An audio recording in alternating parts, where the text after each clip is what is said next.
work on this hourglass some. I've already done a little bit of pedestal work. That's still slightly wet down there, tacky wet. I'm going to work on the ox down the bottom. And I think I might try to start tackling this collar right now. There's a lot of little gnarly details in there. Still on this wing, this is still, it's getting there.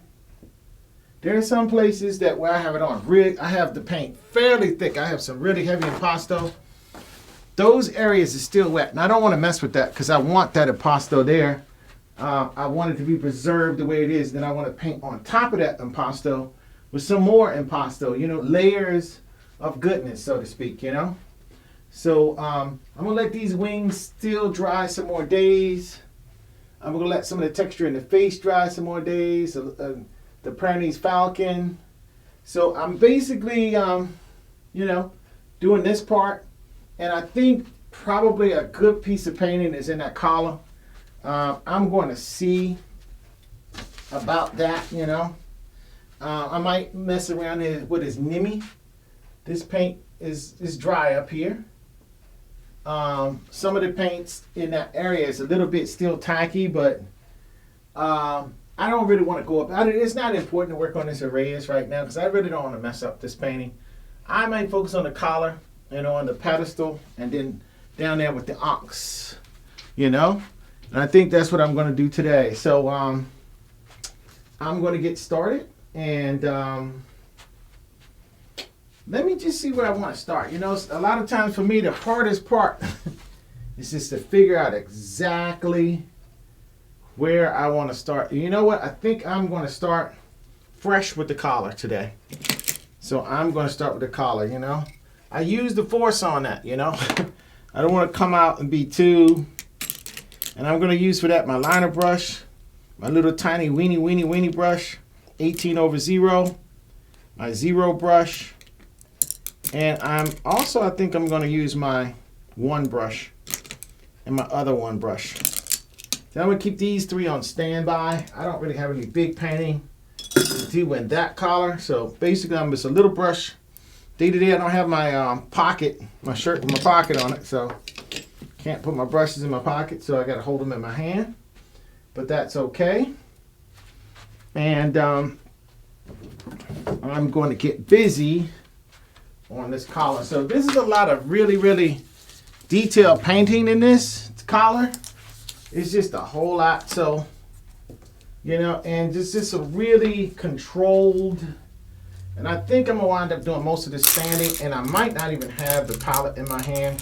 I don't know yet. I'm going to start out with just the palette in my hand and see how that works. I'm going to start out with a liner brush. And for this collar, I'm going to mix some raw umber. I'm going to darken it up with a little bit of Mars Black. And really, to tell you the truth, it's a lot of raw umber. I think I might mix a little burnt sienna in there to warm it up some. And I already know, just from looking at this, it's going to be, basically, I'm not even going to hold all this stuff. I'm not even going to hold. This is going to be some serious painting with stick action here. I can already see it. Standing painting with stick action. I don't need to really fur anything because this is a pattern. And, it's not so much I need to reference anything. It's just what I really need to do most with this particular collar right here because I know how it goes, know how it's going to go. I do have a little reference where I can see something, but it's just a whole lot of little gnarly painting. So I'm going to be doing this all day, this kind of painting on that. So I'm going to get my colors close, and let me put my reference somewhere else. Like I said, I love these little blocks because I can do almost anything I want with them. Stack them like this, Just really put stuff exactly where I want it. Just different heights, different places, things like that. So, get my reference pictures together. All right, so basically today, I don't know, I'm glad you guys are with me. This is just going to be some gnarly painting work here. And I've been saving this. You guys see I haven't been doing a lot on this. But this is just detailed painting right here. This is the meticulous part, where you just want to go in. You're going to spend a lot of time painting these little eeny weeny little details in. Itsy bitsy eeny weeny ones. And it's a lot of it because it's a repetitive pattern. So I got a lot of work cut out for me. What I'm going to do is I'm going to still emphasize where the light is coming. And the light is actually coming from like this direction, straight into the character, kind of in, but kind of from an angle. So the shadows is going to reflect that. So basically what I'm doing with this raw umber, with a little bit of Mars Black mixed in it, and a little bit of, I think I have a little bit of burnt sienna mixed in there as well. And some medium. I didn't put any linseed in my medium today. It's all Galkit and Gamsol. And because I want this to dry fast. I mean, because it is raw umber, it's a fast drying color. So I have fast drying medium as well. There's no need to have a fast drying color. It's naturally fast drying. Then slow it down with a slow drying medium. So, and then also I can go in here with another color and paint, you know, wet on dry, which is very beneficial. But what this is a lot of concentration, whole lot of concentration here. Steady hand concentration kind of work. And you just have to just really go in here and focus. So it's a focus kind of day. The great thing about it is that I did get my little muffin and my tea. That kind of settles me down for like meticulous painting days. Well, it doesn't settle me down, it hypes me up. And then what I do is I do a little meditation, a little art meditation, and I settle myself down. But I want to get hyped up enough so I can actually do this. Because, you know, this requires a little bit of work here. I mean, if you're not up for it, you ain't gonna be liking it. You gotta get it up because this is some real work here. And I don't know if I want to work left or right, but you know what? Looking at my example, I'm gonna work left or right because then that way you guys can kind of see something as I move to the right. You can kind of like see what I've done. Like right now, you can't really see a lot because, you know, I'm covering some of the work. So I have to be in really, really close and get some coverage in there. But eventually, as I make progress through the painting this collar. Now I was gonna paint the pedestal, but that's kind of, the pedestal you're gonna see some change, but you're not gonna see a lot of change. But if I paint this collar today, you're gonna see a lot of change. So that's kind of nice for those of you that like to come in and see the updates, you know, see what I've done differently. You get to see a little bit more something interesting happen, you know, especially this collar, because today this painting here is going to transform this collar, because right now it looks kind of blue and yellow, kind of flat, like a little print mosaic or something, but it doesn't really look like a actual, you know, the way I want it. It doesn't really look exactly the way I want it yet. So now what I'm doing is applying the light, the modeling, where the light is coming on this collar. And I'm using a raw umber mixed with a little bit of Mars Black and warmed up with a little bit of burnt sienna. But I do want the color nice, not really, really dark, but sort of dark. But I do want the color brown. I do want it brown.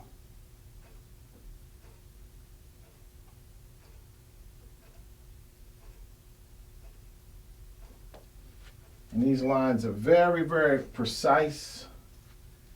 Very, very, it's a meticulous painting here.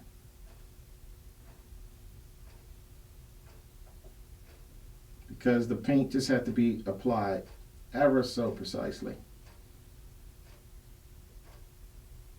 And pretty much tiny spaces.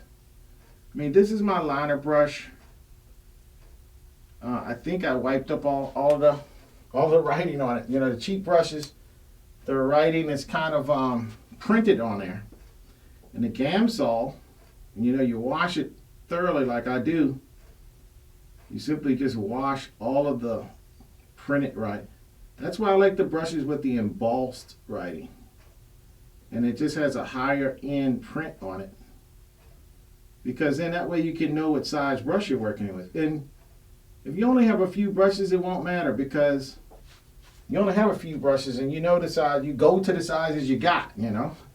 If you don't have the size, you ain't gonna go to it. But when you have a lot of brushes, say if you have about 3 or 4 different liner brushes, I have about 3 or 4 different ones.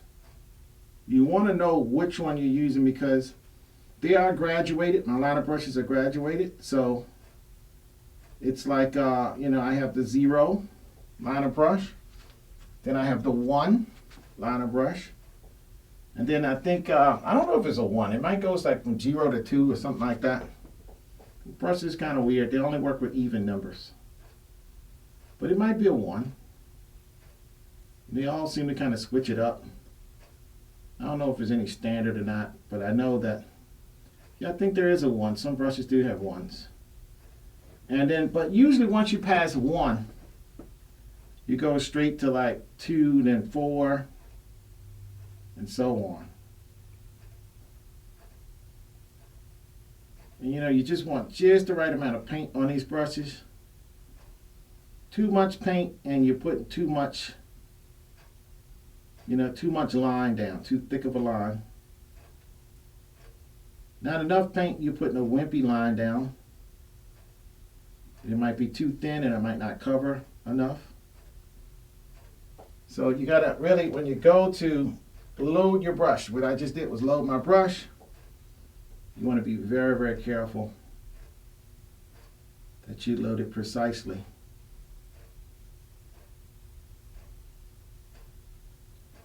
According to the type of line you want to make. And in some areas of these designs in here, I just want a hint of a line. I mean, I do want a line there, but I want it really, really thin. In other places, I don't want a line at all. In other places, I want kind of like a thicker line like something like about a 1.5 millimeter line. And then maybe a 1 millimeter, then a 0.5 millimeter, then a 1/4 millimeter, and then maybe even if I can, 1/8 of a millimeter. I don't know what you call that. But a really, really super hairline line. Oftentimes what you're going to get is probably a 1/4 of a millimeter line.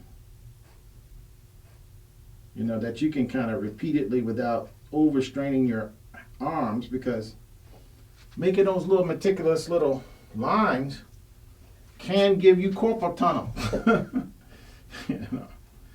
You know, because you got your arm, elbow up. See how my shoulder and elbow is up now. So your shoulder and elbow is up for an extended amount of time. Your wrist is, I'm on this stick, but the wrist is really locked in. You know, and you're trying to make a very tight, line with your paintbrush. And the butt of your palm is kind of on the stick. At least that's my technique. And it, you know, it allows me to get somewhat precise line making with a liner brush.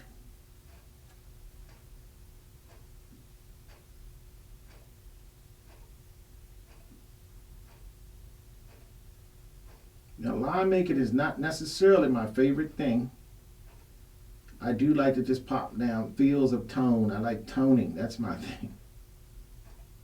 And gestural, really quick, fast gestural marks with bigger brushes. However, you got to do what you got to do. If you're gonna paint like I do, romantic figurative, realistic romantic figurative, you know, you're gonna have to make some lines, some tight little lines every once in a while.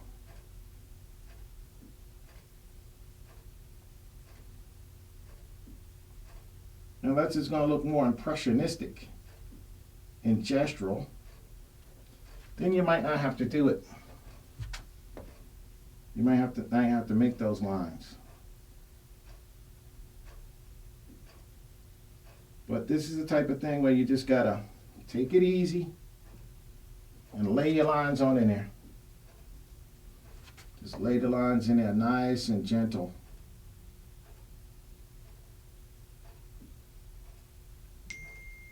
Nice and gentle. You don't want to be in a rush. You do want patience. And this is closer to surgery than it is to, I guess, using the creative mind. You know, you basically have to have some pretty good hand-eye coordination, muscle control when it comes down to making lines with a, you know, fine control on this brush. Very fine controls.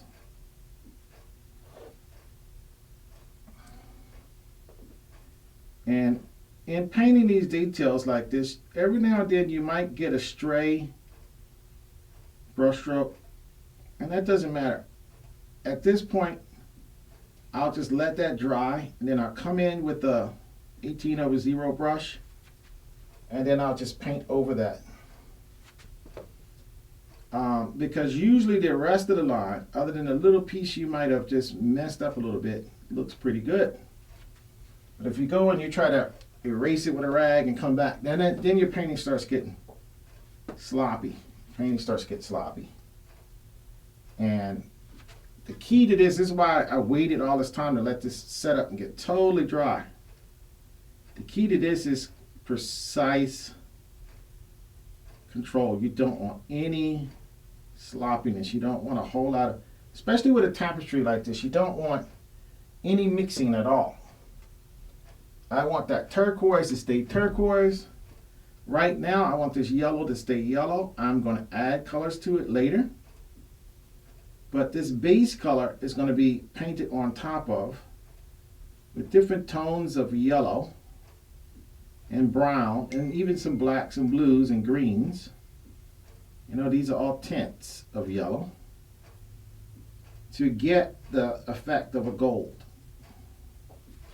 But the base color that I'm working with for this particular tapestry is yellow. The base color for this stone is this nice teal mixed with a little bit of cerulean color that I have in here. Blue, which I actually like to call Kemet blue. They use this color a lot in Kemet. Now I'm going to back off from this a little bit to see if I'm getting what I'm thinking I'm getting. Yeah, that's doing it. That's doing it. And then I get to see what works.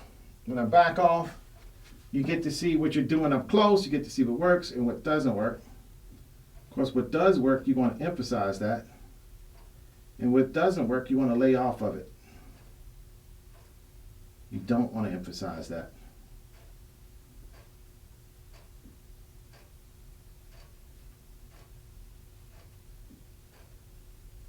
See, I'm really, really close. My head's like about 6 inches away. My eyes are 6 inches away from this, from the canvas right now. Maybe 8 inches. I'm very, very close.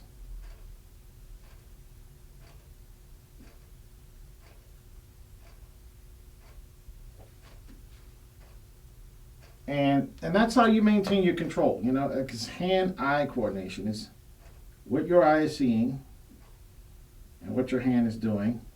And for the most part, you see I'm kind of have a somewhat wide leg stance because I want to stabilize myself. Then I'm also stabilized on the stick, which is on the canvas, which is somewhat stable. So I have 3 points of stability you know. And then actually I have my forefinger at the bottom that's holding the stick, touching the canvas. Now that make sure that stays clean. There's no paint getting on that. I'm not using that hand at all to paint with, so I'm not messing up anything. But also that's why I waited for this to dry, so that if I do get something on there, I can wipe it off.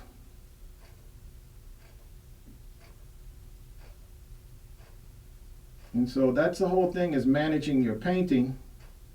In managing your painting, you want to be sure to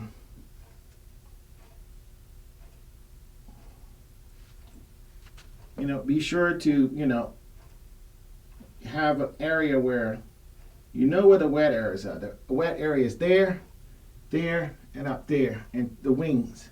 And see, right now I'm kind of very close to the wings with my stick. I really don't want that, so I got to watch out for that. Don't want to get my stick in the wings.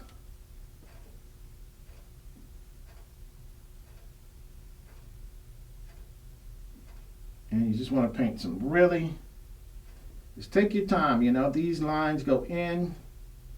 These particular lines here are for the most part permanent. I mean, these are going to be seen. These lines are not really going to be covered over too much. I mean, somewhat, but not a whole lot. So you might as well just get in there and paint these lines. Just take your time on these lines and try to get them in there nice, because again, these lines maybe worked a little bit, maybe a little bit of coverage, but for the most part, these lines are going to be structural lines in the painting, structural marks, important lines that's going to be seen. So I'm painting these lines very, very carefully. And I'm not going to get in any particular rush to paint these, because I know that these marks, these lines, not necessarily final lines, but like I say, the color, most of the lines would be kept and not be painted over. So I don't want wimpy, sketchy, slightly translucent when I really need opaque, lines. I want nice lines. So that's just a matter of keeping the paint at the right consistency, with the right amount of medium in it, the right amount of pigment to medium ratio, I should say. You want enough, and it's good when you catch your medium right at the beginning. You want enough medium. Want your medium mixed so that your paint flows, but your paint is still very opaque. Now sometimes, and this is a sable brush, so it doesn't have a lot of push to the canvas. It's a type of brush that's going to kind of drag sort of, as opposed to push into the canvas. So, and you kind of, for the most part, it's a soft hair brush. So you do want your paint to be liquidy, but you don't want it too liquidy. If it's too liquidy, it's just going to it's going to give you it's going to be brown, but it's just not going to get that nice, rich, thick, juicy brown that I want. With that, where again, no wimpy painting. But at the same time, you're putting down a thickness of 1 millimeter, half a millimeter, quarter millimeter. Again, you want a rich line, but you also want a thin line. So again, you take your time, you make sure you mix your medium right on your brush, and you also make sure your brush is loaded right, but not too much medium so it doesn't flow in a weird way. Or you can maintain the type of line that you want without having to push into the canvas too much. And when you push in with the brush on the canvas, the line fattens up. And then when you relax off of the brush, when you only paint with the tip, the line thins up. That's important to think about when you're loading your brush, because if your brush is loaded right, it gives you a nice consistent line all the way from the beginning to the end. When your brush is loaded wrong, it might give you a big fat line at the beginning, even though you're pushing the same amount. And then at the end of the paint stroke, your line might start thinning out. And then what you have a tendency to do is push in more to compensate for that, and then that's when you start getting weird lines that don't look good.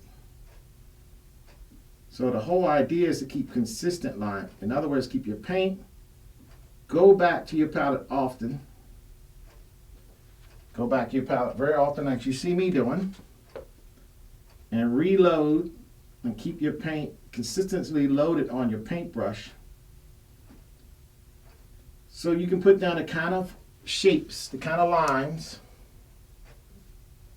consistently that you need to create your illusion. You know, and don't get too impatient, because a lot of times you have it loaded and you say, well, it's kind of almost run out of load, but I want to see if I can do another little piece, you know, while I'm here, you know. Nope, resist that. Just go back to the palette and reload. If your brush is not loaded right, it's just better to go to the palette. And you see, I look at it just before I go to load the brush. I look at it too to make sure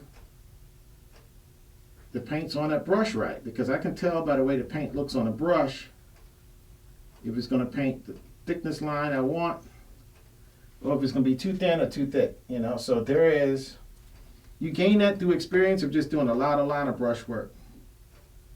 Painting something like this gives you automatically some liner brush work that you can add to your experience of painting with liner brushes. Now, when you first start painting with liner brushes, you may not be painting so good with a liner brush. It takes some practice. You know, it takes some experience. You want to get that in. Get your experience in. You know, there is no shortcuts with painting. Well, there's people who do shortcuts. But as a painter, are you going to grow? Are you going to advance your skill and ability and experience and knowledge? Are you going to you might even make better images than you would. But that just means that you need to be in a practice level longer before you get into the masterpiece level. But a lot of times people want that masterpiece. They want to make the piece that's, you know, everybody goes, wow, you know. But they've seen other people do it, but they don't have the skill themselves yet. So what they do is they rush it and they start doing shortcuts. And usually what that causes is massive, you know,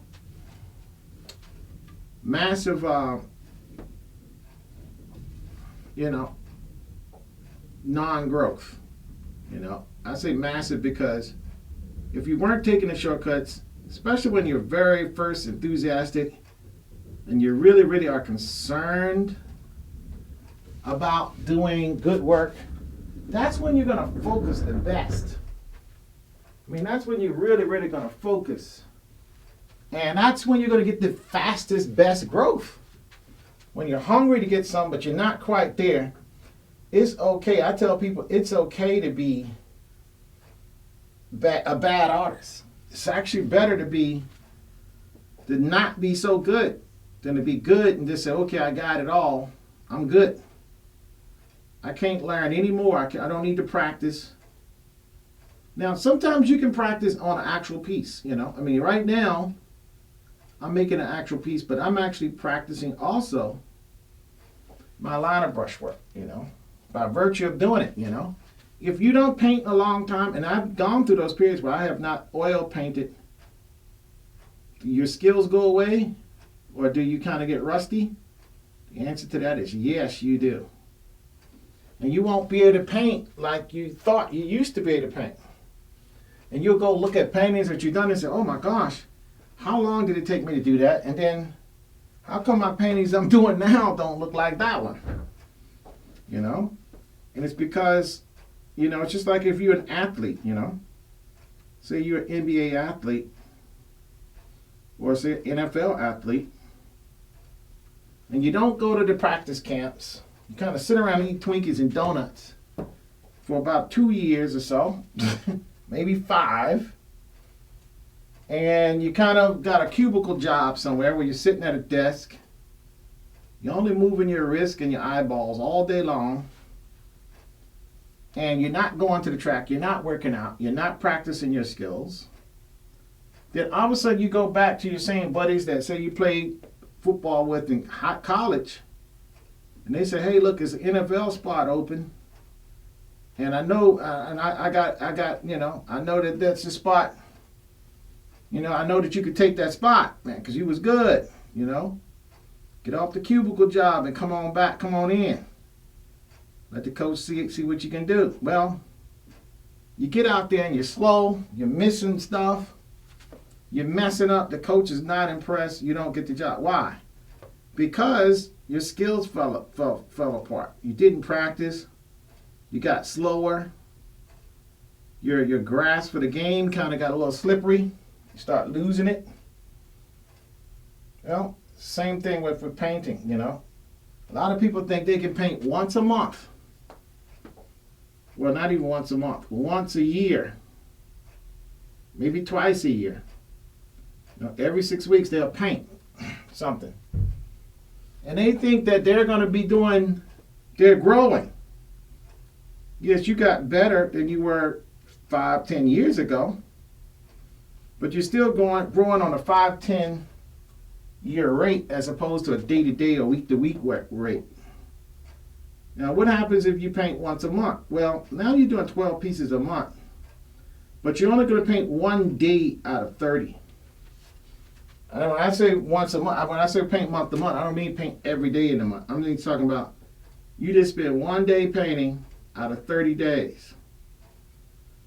Okay, well you're going to grow better than a person who's going once a year or twice a year, spending 1 day every 6 months or every 12 months. You're going to grow way better than that person. But you're not going to grow better than a person that's working at least once a week painting. I say, if you want to be a painter but you don't have time, paint as much as you can. But try to at least paint once a week. Because that way you get some decent growth and you kind of easier remember what you were doing from week to week. Your growth rate is going to be pretty good, And if you're going to want to be a professional, I say, well, if you're a professional, there's no choice. You need to paint every day. You need to do something art related every single day if you want to be a professional. I mean, yeah, even when you're watching television, watch the Arts and Entertainment channel. When you surf the internet, surf the art galleries and museums and about artists and art techniques. But so even if you're not painting, do something art related every day. But there's no substitute to a paintbrush in your hand, just like I am right now, standing in front of your painting, nailing the daggone paint. There's no substitute for that. So if you want to learn, you're going to have to get in front of a canvas. You're going to have to stretch your canvas. And I recommend if you're going to do it professional, don't. Well, if you're just learning, buy the store-bought canvases because your painting's probably not going to be all that much anyway. They're going to have some value, but not that much value. So if you're just learning, just get the store-bought ones because that's going to save you a little time. But once you get about to the intermediate stage where you're starting to do some things that the skill is starting to get pretty good, then you want to definitely get into stretching your own canvases and making them professionally, making them strong and durable. You definitely want to get into that because now all of a sudden your painting's probably, especially since you're working every day, you're going to start to get some growth and your painting's going to start to reflect that. People are going to want to start buying them And you want to, it's just a certain amount of confidence when you know that you're giving a person quality. You're giving them a quality painting that's well taken care of. You made sure that every aspect of the painting is done really, really nice. So when a person gets the painting, when they take possession of it, they know that they have a really, really nice piece of work with a lot of value instilled in the work. Because you as the artist took time to make sure you work with the best materials, and you put a lot of skill and work into it. You put the time in it, every day. See, that's what the part that people don't see. Well, how much does the canvas cost? You could easily figure out how much canvas costs. Gesso and all that stuff. You can figure that. And then they go, well, how much does the paint cost? How much your brushes cost? Well, brushes, you can wind up spending thousands there. And how much do you put into a painting? Well, who knows? Thousands, maybe. Depends on how you apply your paint. I know abstract artists that throw in tens of thousands of dollars of paint. Literally, like $100,000 worth of paint on the canvas. Almost. And then I know even figurative artists like myself who put tens of thousands of dollars of paint on the canvas. So it really just depends on what you want to do, And like the artists, they don't care, man. They just get the materials and do it, They're not necessarily thinking, I'll make it something that's really expensive. Who's going to buy this? They just want to make the piece of art. This is the piece of art they want to make. If you want to buy it, great. If not, they at least made the piece of art they want to make, And that's most of the time I was rolling, Now, the business savvy ones, they are thinking about, okay, that, I'm going to make something. I got to make some money here. I want to need some income. But oftentimes, artists, they get the income, but if they don't, they're still going to make that art. If the income comes, that's great. If it don't, oh well. At least I made what I wanted to make. At least I made something I'm happy about and proud about. And I can call that some good work.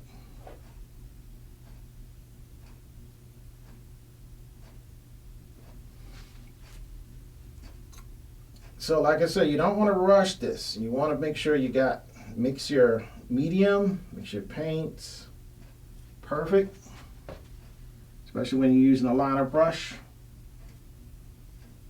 because you have these thin little lines and they really have to go in really, really tight and right.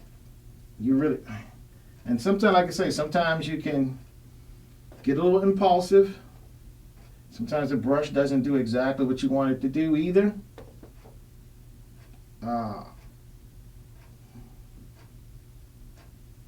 And this is where people start investing in more expensive brushes. And that goes back to the cost. Okay, so now what we're doing is just picking up. You can see that this is starting to, the quality of this thing, this collar is starting to change just a little bit. There's more tones to put in. But right now I'm putting in this darker tone first. And these are just line shadows that's going around the inlay of the stone on the collar. So I'm starting out with the shadow. Now I already got basically the middle tones in the yellow and in the turquoise kind of color. And now what I'm doing is putting in the shadows, the dark tones. These are probably going to be the darkest tones in this collar. Again, I don't even know, They could be, they may not be.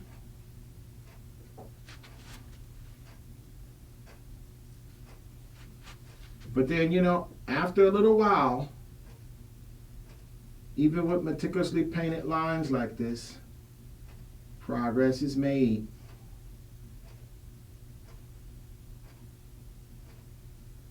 Like I said, artists have to be really patient, visual artists. very patient creatures, because they know that, you know, you get the painting through somewhat meticulous, possibly even tedious work. They know that. And then already I'm down here and I still have some wet paint that I accidentally touched with this hand here. So guess what? I gotta get it off of my. Fortunately, the leg is dry because it's brown.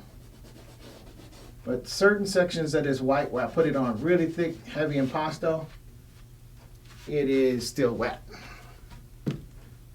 And that's the other downside about working with oil, is that sometimes it just takes too doggone long, especially in winter months, to dry.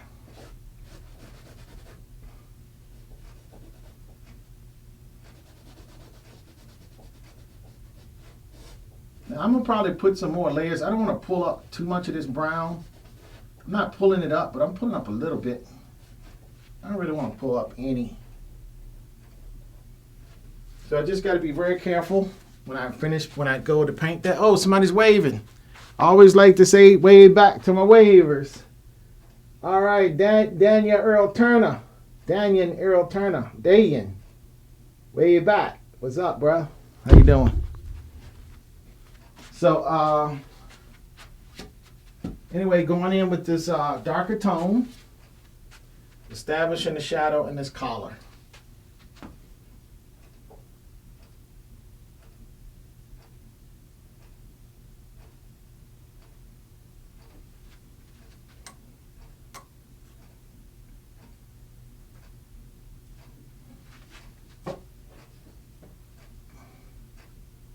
And I have to be very, very conscious of any wet areas, because this painting, it's been cool here in Virginia.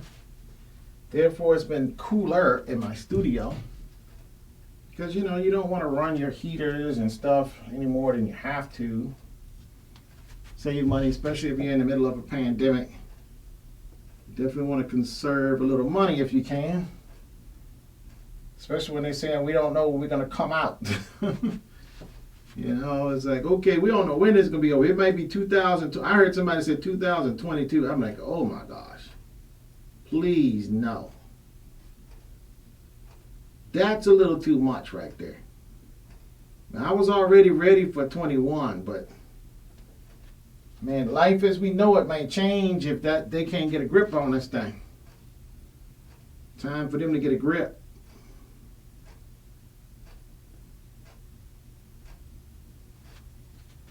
Time for them to get a grip.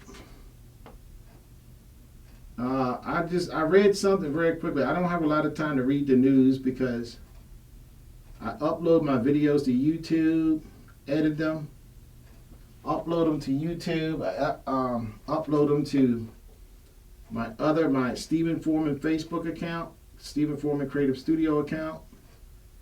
By the way, you guys could go back to that account where I have all of them. I have all of them in a row. A whole my Raw on the Throne episode.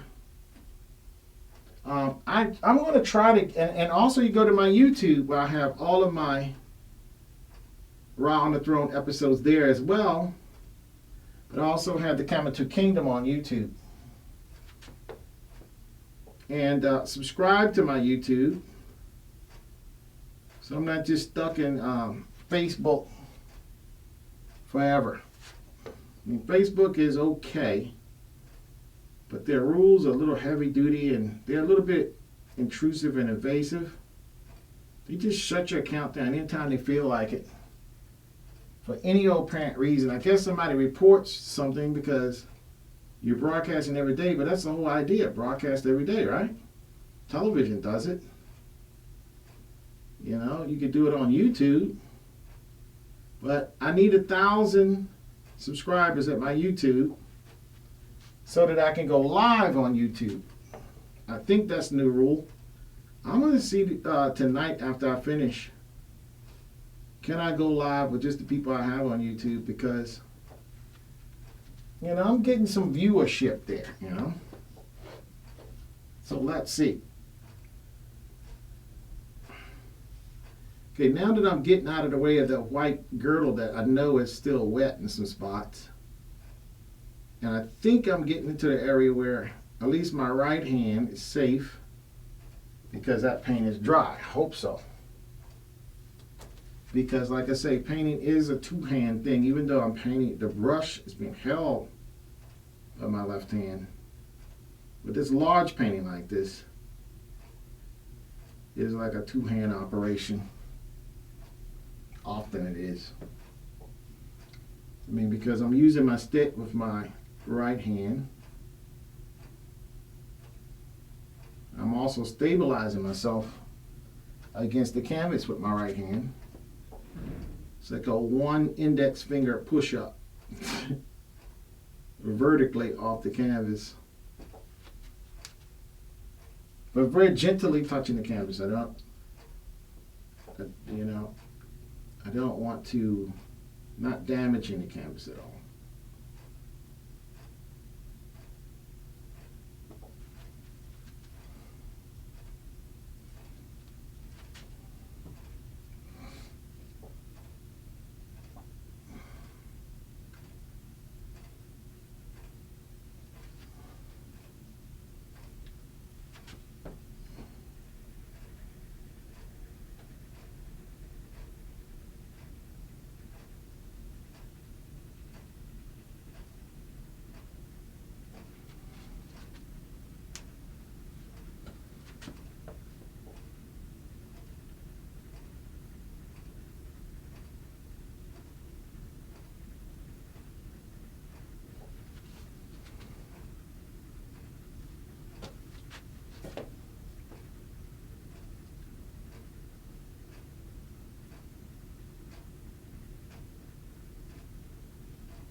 Okay, so there's a lot of little lines that need to be made. Very precise, straight lines that need to be made. And with the even thickness too, I should add.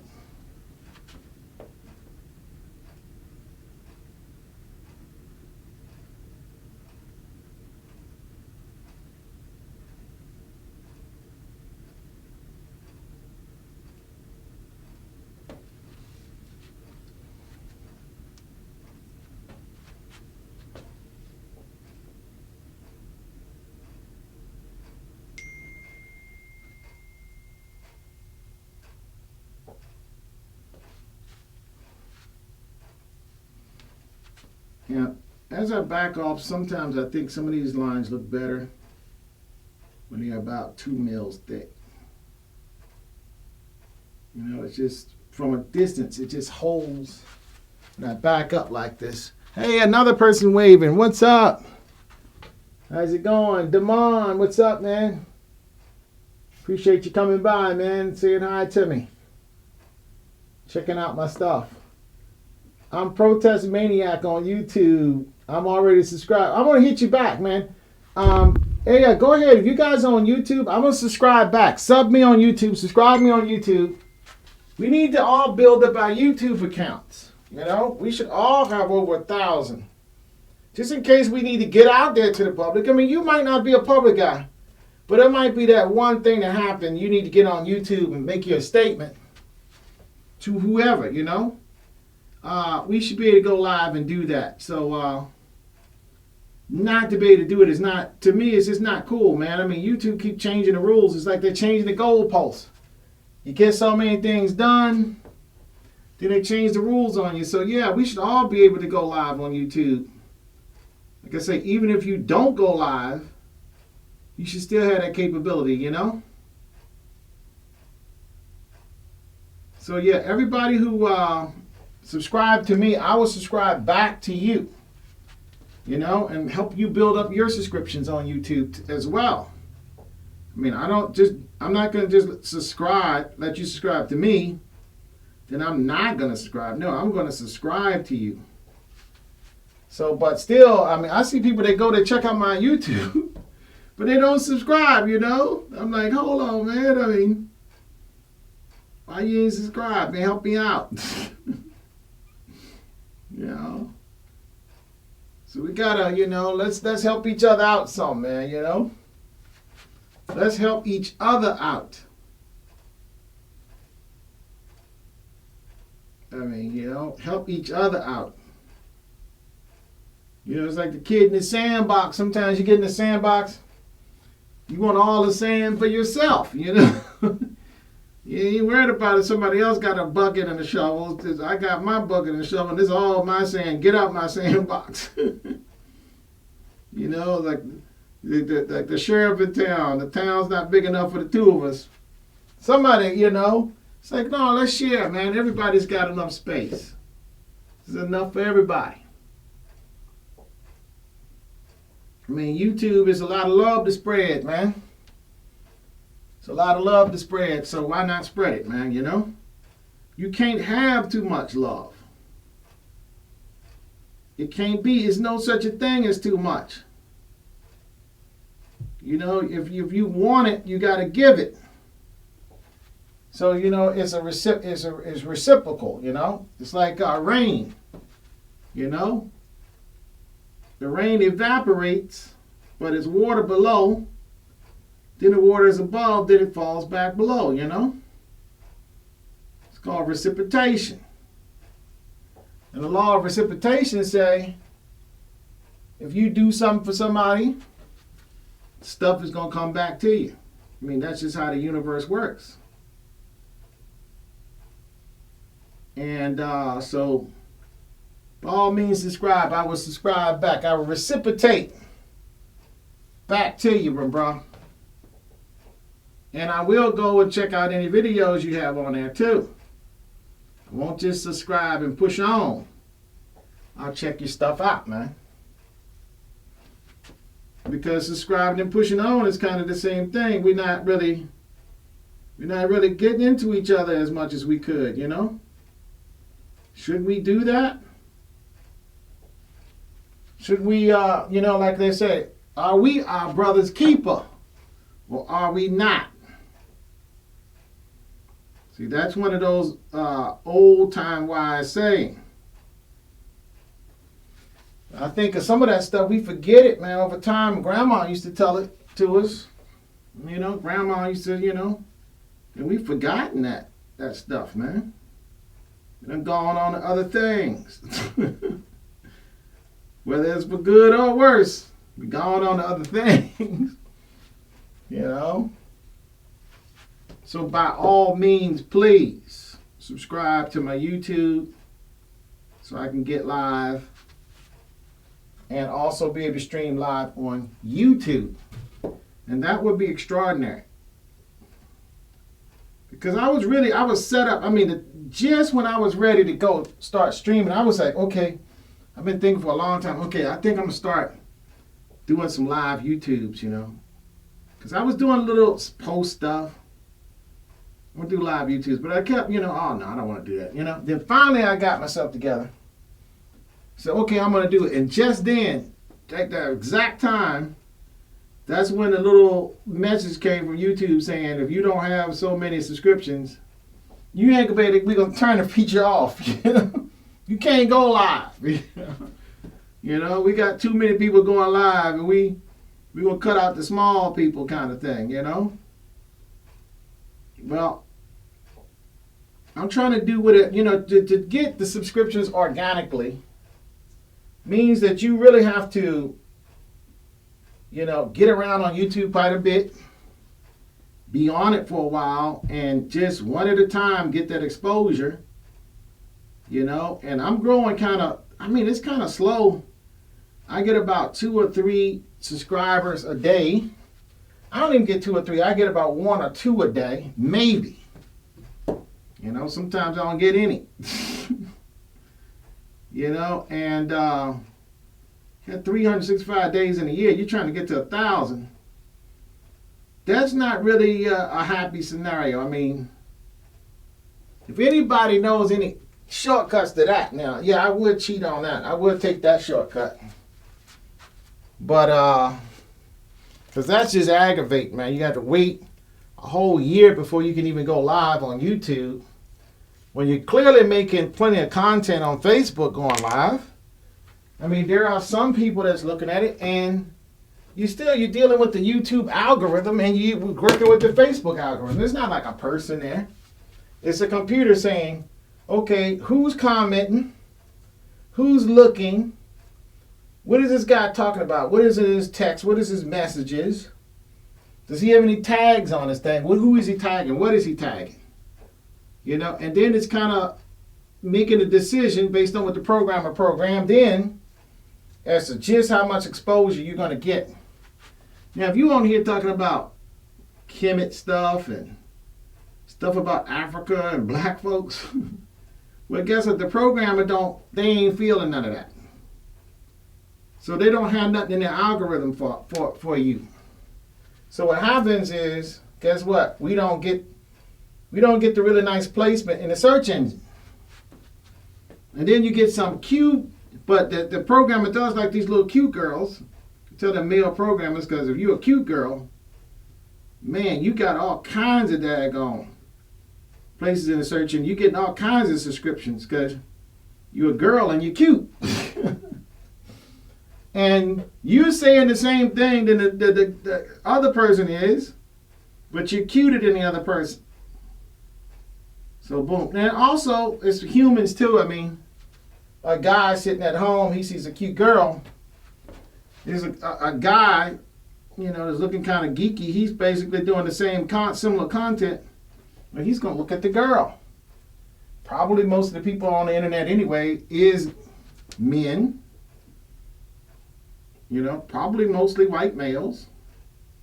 So if you one or the other, you're not going to place very high in the search engines, because there's just not as many people interested in what you got to say specifically.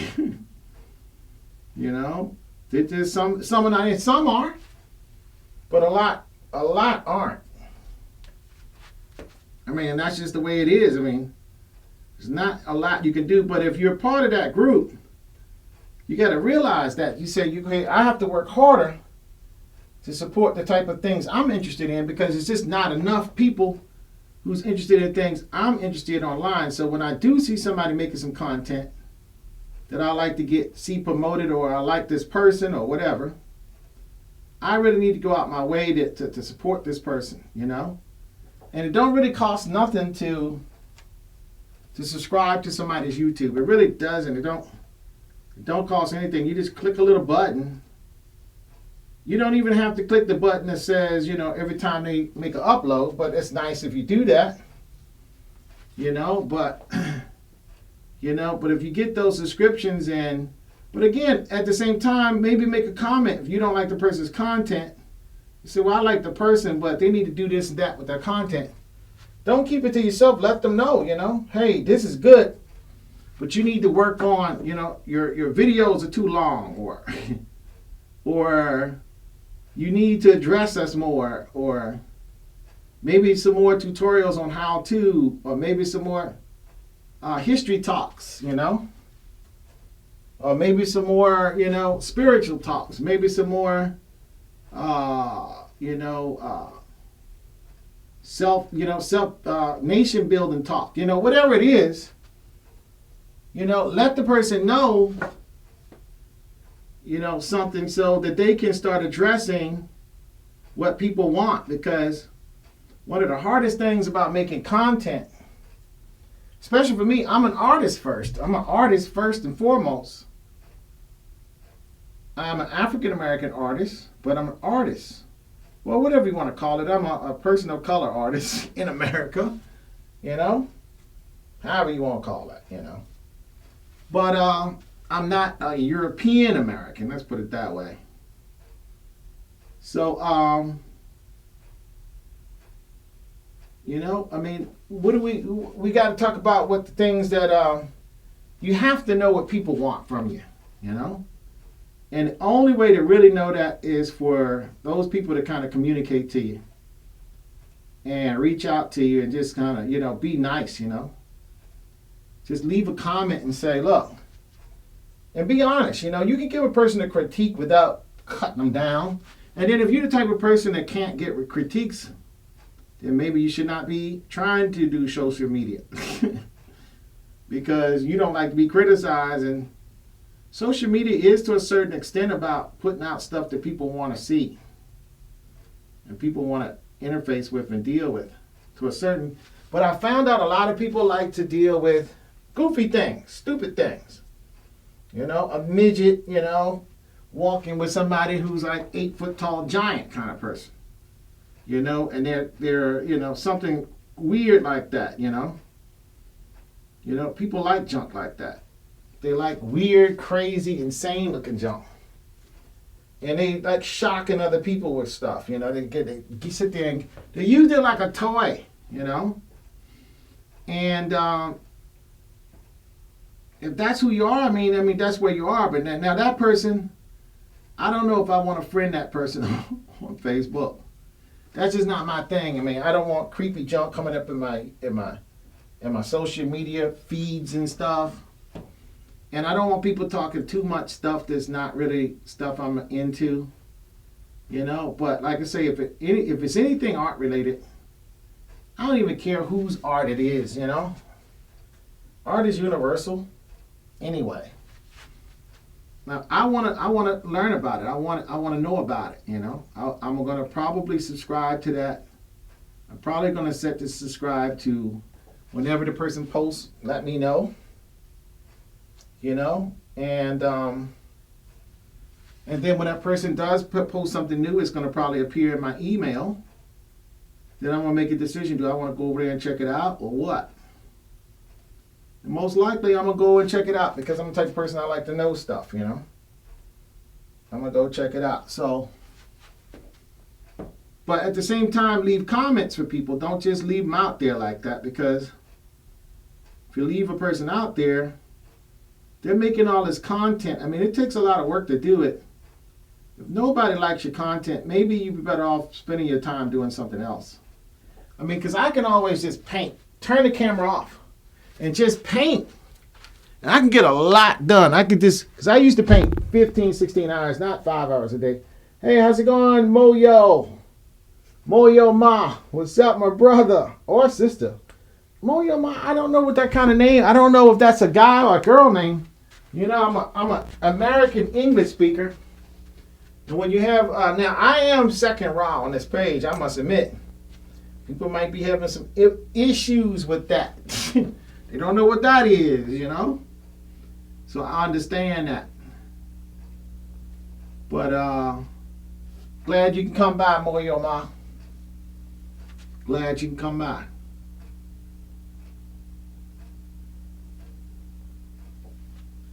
And what I'm doing is just putting the shadows in the collar.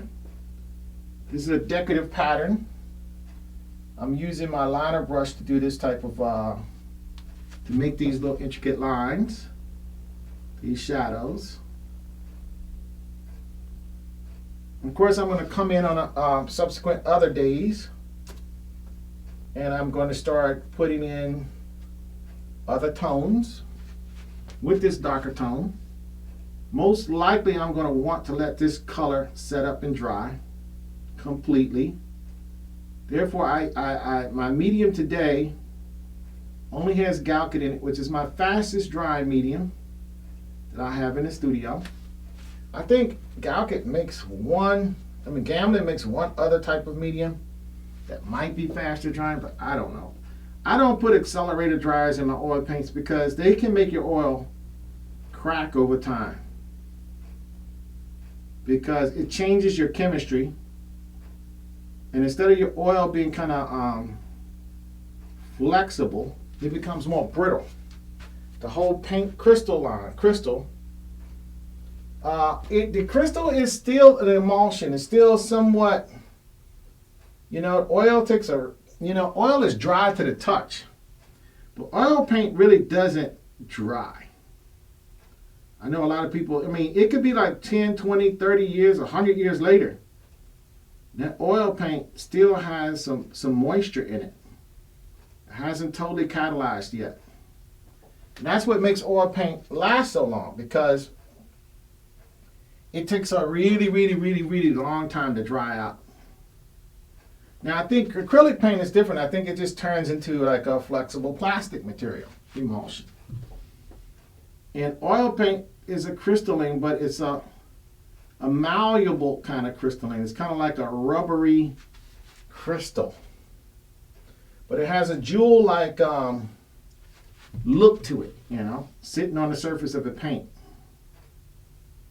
And so it works great with canvas or linen because this is flexible, you know.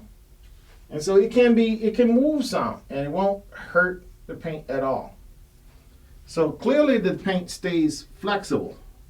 It stays somewhat moist for very long periods of time. Now, some people, they want their paintings to last a long time, or some people don't believe in it, the surface moving at all. None of this. They paint on panels. Well, panels going to be heavier. And also, if something was to bump, especially something like this stick or something made out of metal, especially, you would get a big divot. You can get a big divot in your artwork that you so meticulously painted, which won't be a cool thing. And there's only one way to fix that. If it's a wood panel, you got to sand that down, put some really, really expensive, good, high-grade putty in it. You know, you got to take it to a restorer. And then that person's got to sand it really smooth. Then they're going to apply gesso again to it. By that time, you might have a hole that's about 1 inch long in your painting, but by the time they finish, that thing is 6 to 8 inches big. That's a big piece of paint missing.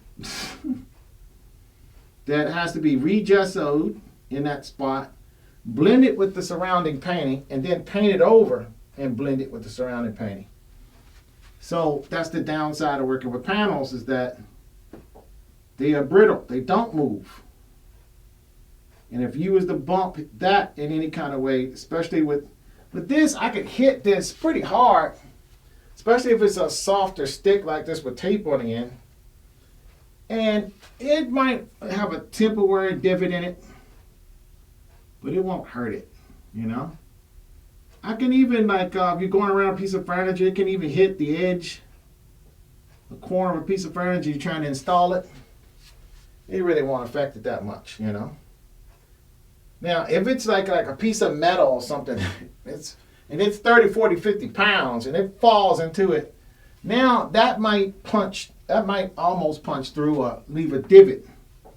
But those can be kind of somewhat patched. I mean, it's going to basically have a divot in uniform with the pattern of the canvas.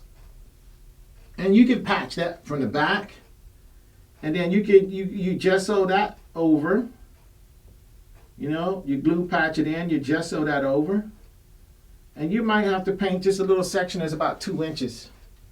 You know, if it's an inch size, you know, just maybe 1 inch or so, an inch and a half bigger than whatever the divot is, or whatever the puncture is in your canvas. Now, like I say, with wood, it's different because you're going to have some structural, you know, the wood has a grain to it, and it's going to split and tear along that grain. Unless it's some type of like crushed, you know, like specially treated like wood, like made from like sawdust and pressed, and that still may wind up flaking up, you know. So there's a lot of little things there.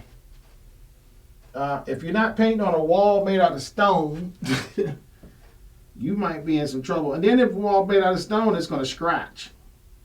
And then, of course, how do you put the stone back that chisels out, you know? So, you know, art it's a fragile thing. So once you get your paintings made, you know, I try to keep a lot of my stuff in this room, you know, stacked up against the wall, because I don't want it in an area where no traffic is. And I'm basically the one in this room. Nobody likes to come in here and just stare at me paint all day. So if I hide my paintings in here, they're safe, because I'm going to be in here. I spend quite a bit of time in my studio. So my paintings are in here, and I'm like a parent with their kid, you know. Person comes in my studio, I'm really watching them, you know. Making sure they don't jack up my junk. You know, get close to my painting, I walk closer to them. And the whole idea is that if you're going to handle something, I'm going to handle it. I'm going to be very careful. And then if you want to see something, now, if I'm not here and somebody's here, which is very, very rare, but on occasion I might get a guest and I have to go somewhere and the guest is here. They may be going through my paintings, but generally that's a very trusted person anyway if they're doing that. And hopefully they won't do anything like that that I don't like. You know, I haven't had that problem yet, so.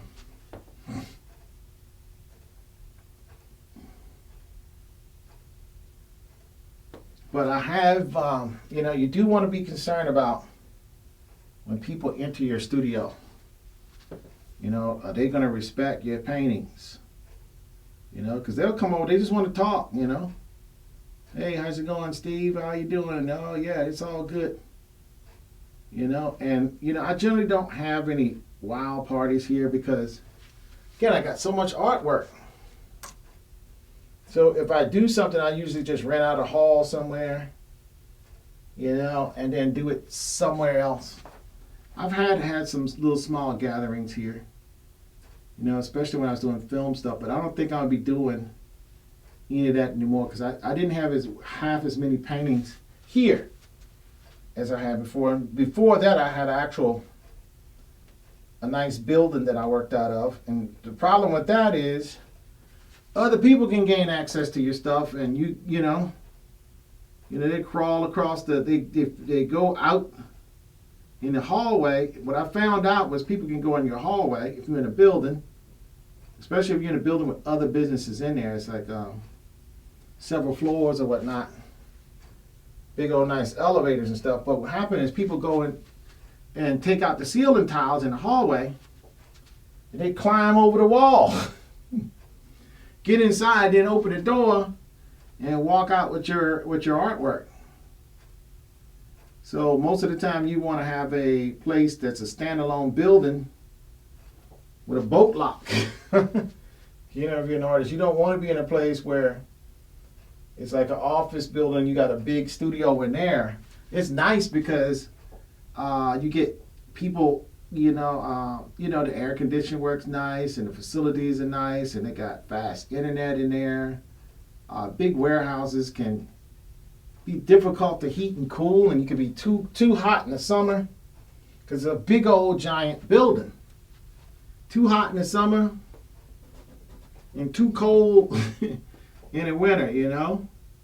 But you got the ability to lock folks out pretty good. So it's a give and a take, you know. You're not at a place where a lot of people are, but at the same time your stuff is rather secure inside. You know, if it's a private building, all the more the better. And then sometimes I think what I'm going to do is I'm going to wind up out in the country somewhere.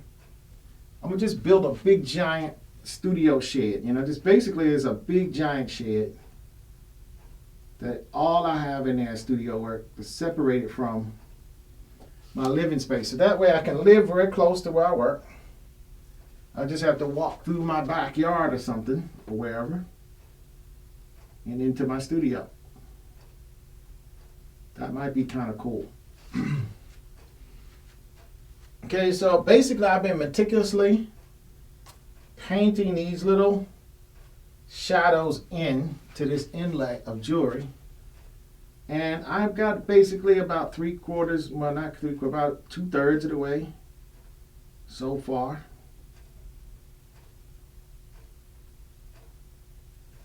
And all I'm doing is this one tone. I haven't even done the other tones.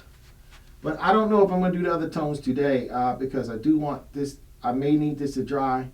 It depends on if I could just lay these colors in right beside the other without touching and muddying up another color and messing it up. But a lot of times once you've done some meticulous painting like this, you don't want to just have one little stray brush move and mess up hours of painting that you've done. You know, it's just better just to let that set and dry. And that way that paint is set. And you don't have to worry about messing it up. You can, if you do mess up something, you can just wipe it off, wipe off what you've done, and then paint it over. So, I mean, it's part of the process, and there's really no rush because, like I say, what are you gonna do? You know, nowhere to show these paintings yet, so I got plenty of time. I think what I might do is before I go on to the Raina as my yacht painting, I might do about 3 or 4, maybe 4, just head paintings, you know, just show a person how to paint a face. More than a tutorial thing for my YouTube and for here as well. You know, to give some people some, you know, some tech, some teaching, some how-tos, you know. I would just take like 4 different faces and just explain how I go about painting that. I think I might do that before I get into a bigger project, another bigger project. Because those are going to be paintings I can do in a day. I mean, start and finish in one day. So that's what I'm going to try to get into, some stuff that I can just start and finish in one day. And kind of like break it down and kind of show you what I'm doing. Move the camera closer. You know, they won't be so big. They'll be smaller, much smaller. And it might be, that might be a good thing to do. So I'm thinking about that now.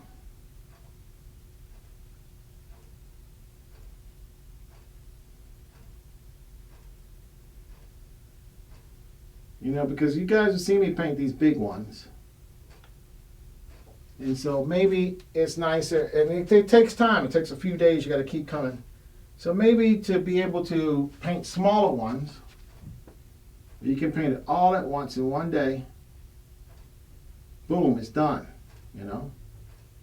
Or 2 days, boom, it's done, you know. But still, fairly quickly.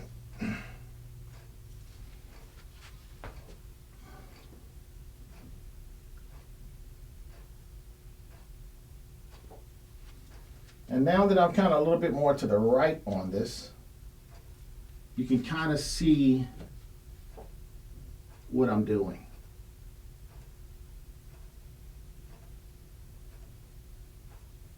Like I said, I'm just slowly going through this,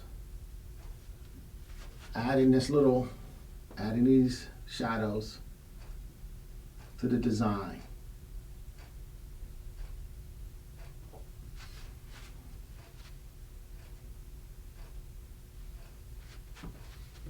Loading the brush up as I need and just going in and doing what I got to do.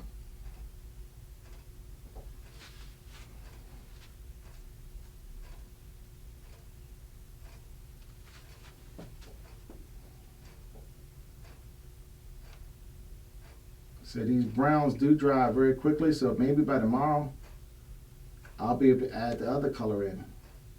Or possibly even by the end of the day today. You never know. Seems like it's setting up really, really fast here with this Galkit and this raw umber. I think there's a lot of reasons that people's painting tend to be toned like with this raw umber color. Because they like working in oils. They like the slower process, but you don't want it super slow.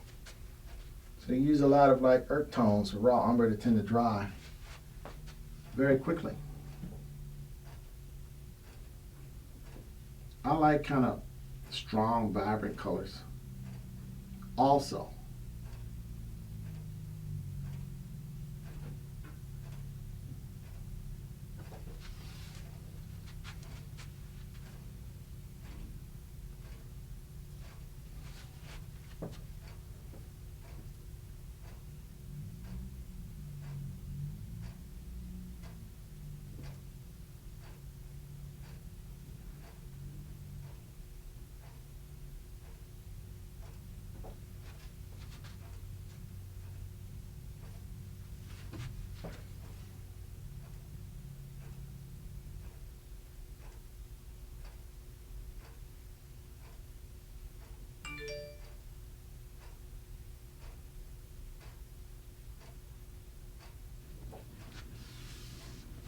Okay, I'm gonna walk away from it a little bit. Check her out. Yeah, that's coming there. Yeah, that's starting to look like a collar. Starting to look like a collar right there. Starting to get that.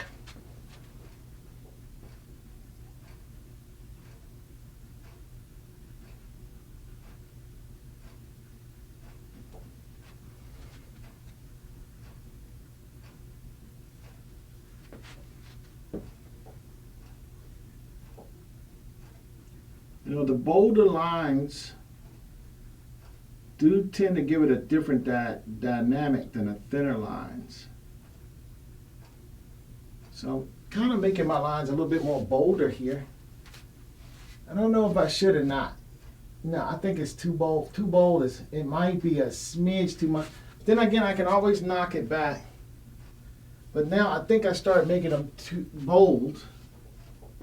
And I think I might have too much transition in making them too bold. So let me try to thin them back some. But it might not be a bad thing as it goes to this side. The overall aesthetic of it changes. Let me back off from it and see. No, it's not bad because the light is changing as it goes this way also. But I don't want to get too carried away with it. Don't want to get too carried away with it. But again, when this raw umber starts to set up, I mean, this stuff is already setting up, even before I even put it on the palette. That's how fast raw umber sets up. I mean, it's still paintable, but other tones are they just sit there forever. And you come back 2-3 days later and they're just very workable. You know, just add a little Gamsol to it, maybe a little linseed oil. You good to go, man. But this raw umber, not necessarily so. I mean, you just take it out the tube and it feels like I just feel like it's ready to dry up on you. Like I say, different colors absorb oil different ways. These are earth colors, so these are made from the earth. They're going to be a lot more absorbent of oil than the chemical colors that are made from basically mixing chemicals together and getting a color reaction and freezing that color reaction and then breaking that into a powder and then adding oil to it. I mean, there's a lot of different ways they do that.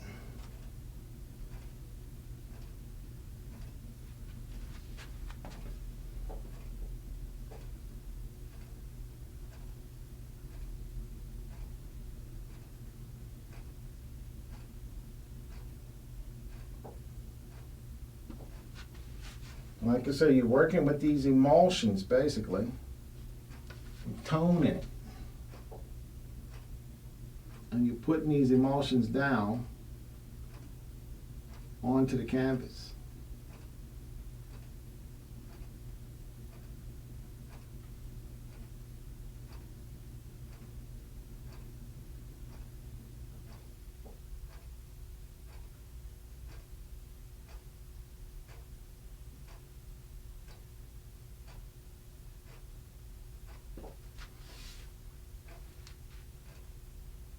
Also, when the paint gets a little thicker, or the emulsion, I should say, get thicker in the paint, or the paint, I guess, you do seem to get a little bit more play time out of the brush stroke, you know. Instead of getting one mark, you might get 2, maybe 3 that you can put down. Although they'd be a little bit more difficult to control. Sometimes they could be easier, depending on the type of line. If you're making like curvy, swirly lines, it's harder.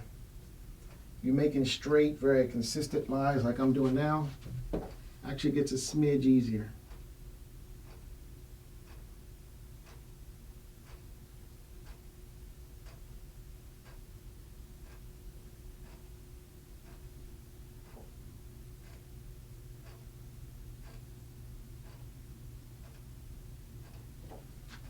Okay, so it's coming on along.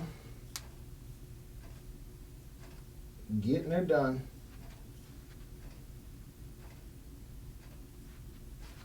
Just merrily, merrily, merrily, oh, gently down the street.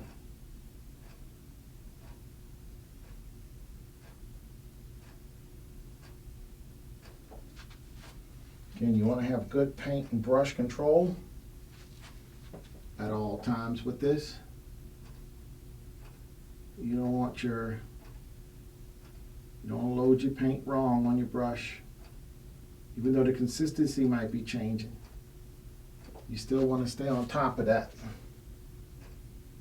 You know, like I say, once you put the paints out and mix them on the palette, it's not like acrylic in 20, 30 minutes. It's dried and it's really completely changed its consistency. But it does change its consistency somewhat. Not as fast as acrylic. Instead of it taking 20 minutes, it might take 2 hours. Instead of it being almost completely dry, it might just be more syrupy as opposed to liquidy. Like milk, it's more like syrup. You know, so you do get that kind of thing happen with certain colors. And then what you do when you have that, you have a tendency to thin it down with more Gamsol and use less oil. Now what happens when you do that, the paint doesn't cover as nice. It might be semi more transparent. Also, you might not get the kind of, not necessarily gloss, but that satiny look that you want because the paint is too matte because there's not enough oil in it. Or not enough pigment and oil. So you gotta stay on top of it, managing the color all the way through, especially if you're sticking like with this one color, put this one tone in all the way through painting. You just have to be very careful to manage that tone all the way through. Keep it very, very consistent on the brush, on the palette, and on the canvas surface.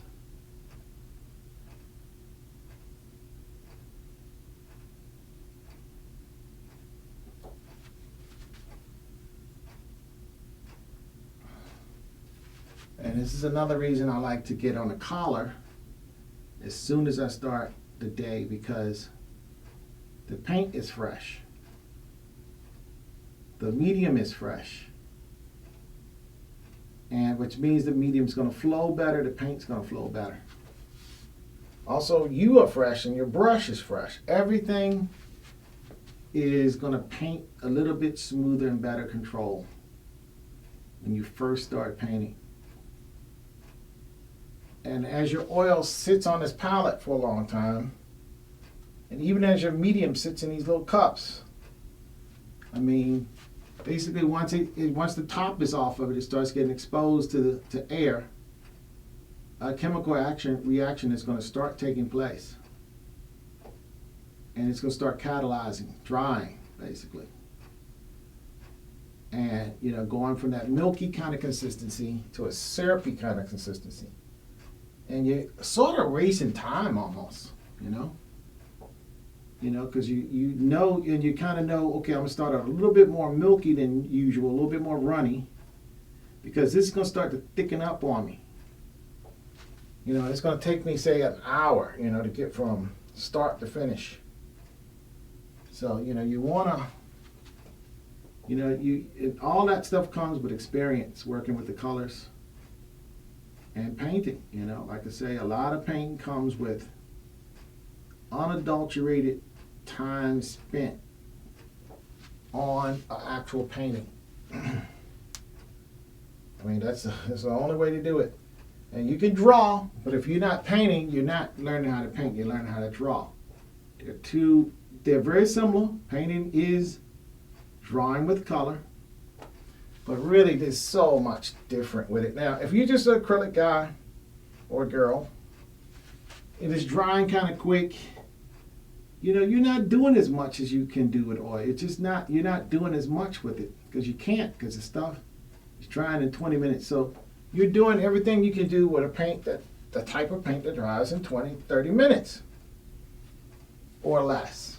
You know, that's what you're doing. If it's really hot in your studio and dry, you work with acrylic, especially if your palette's not set up right, and you're not spraying it with that spray mist all the time. I mean, your stuff could be drying in 10 minutes. You know? So you're not going, you just going, you are kind of like magic marker drawing, sort of. It's almost like watercolor, which is different from oil. That's why, there are two different ways you do things. People who paint in watercolor, they're painting basically on paper. People who paint on acrylic and oil, they're either painting on linen or canvas or panel, wood panel. And so you're painting on different types of substrates. And people who paint in oil are using probably different techniques than somebody who's painting in acrylic. Very similar, but different.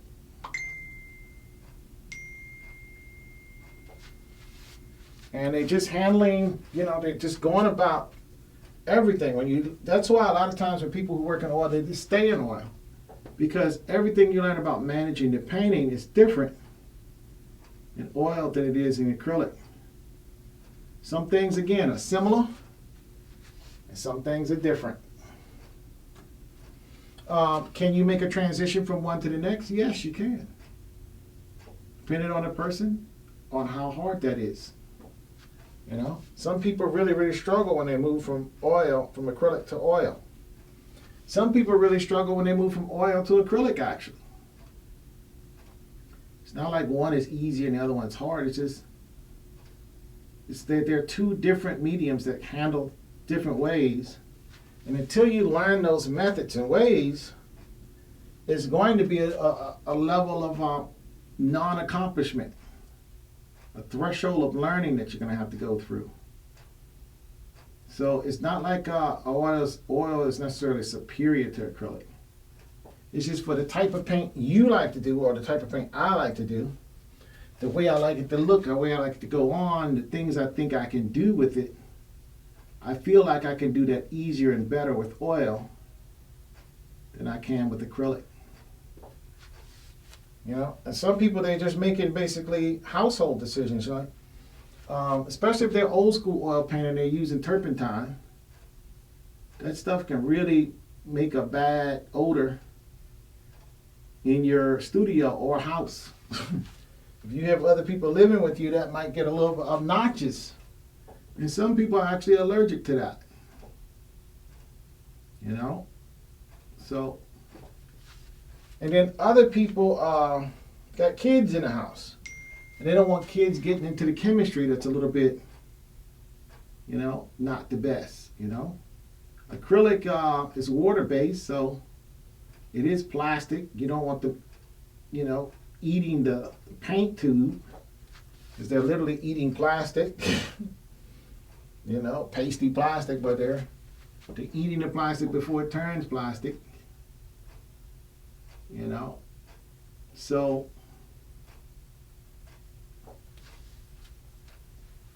but that's why I like the Galkit system, because I get to have oil. I have the benefit of not having fumes in my studio. And the little bit of smell that it does give off smells actually kind of nice. I actually like the smell. And it's not going to... I've been in studios where, man, with so much turpentine and chemicals flying around through the air, you would literally start getting high within about... I don't know if it's high, but something would definitely be high into your head in about 15 minutes of being in that.